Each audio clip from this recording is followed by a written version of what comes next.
my name was on the street, and we bounce from this here, I'm gonna go down in them corners, let them people know word did not get back to me. Let them know Marlo stepped to any motherfucker, Omar, Barksdale, whoever. My name is my name.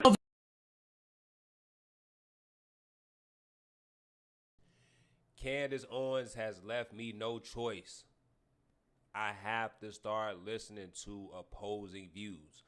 So, what we're going to do is we're going to listen to this guy named Tim Pool, and we're going to hear what he got to say about Candace Owens, and then I'll come back and I'll give you guys my take on him.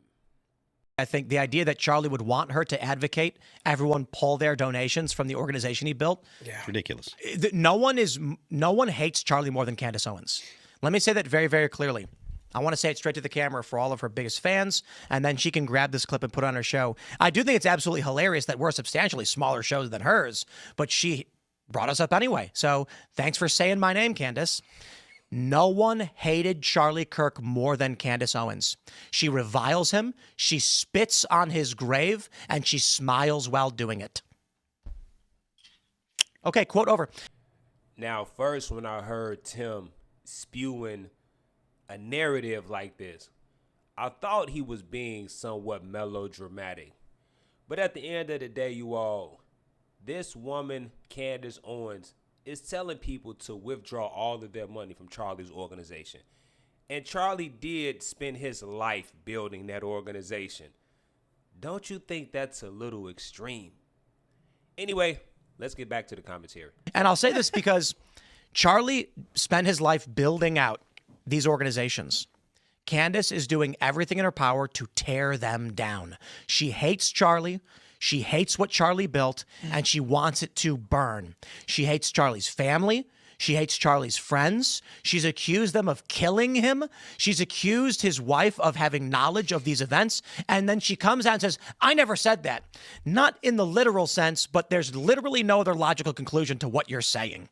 So I would have to agree with everything that Tim Pool is saying so far, because I remember when I was really behind Candace, I was in Candace's corner, and Candace was going around saying that Bibi Netanyahu had murdered Charlie Kirk. She was insinuating it. She said it in so many ways without mentioning that man's name, to the point where he had to go to social media and deny involvement in it, right? So when Bibi Netanyahu denied involvement, Candace Owens took to social media and was like, well, I never said that. I think it's weird that you're inserting your name in it and you must be guilty. Candace is a trip.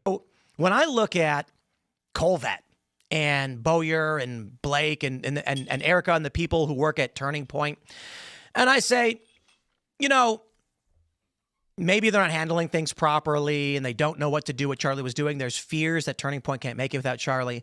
All of that is them trying to make Turning Point survive. Candace is advocating you abandon Turning Point USA.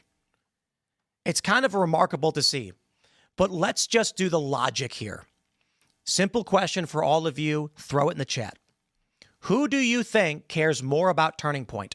The people trying to salvage and save it, or the woman telling everybody to pull their donations? Then you can ask yourself this. If Charlie were alive today, what do you think he'd be saying about all of this? Do you think he would say, I don't trust my wife and my best friends to run my organization? Or do you think he'd be saying, Candace should burn down Turning Point USA? It's time for Candace Owens to realize that Charlie Kirk did not marry you. Charlie Kirk married Erica Kirk. And you have to trust that your friend made the right decision in picking his mate, because now his mate is running Turning Point USA. Now, to answer Tim Pool's question, if Charlie was alive, I wholeheartedly believe that he would tell us to listen to his wife and to not listen to Candace Owens.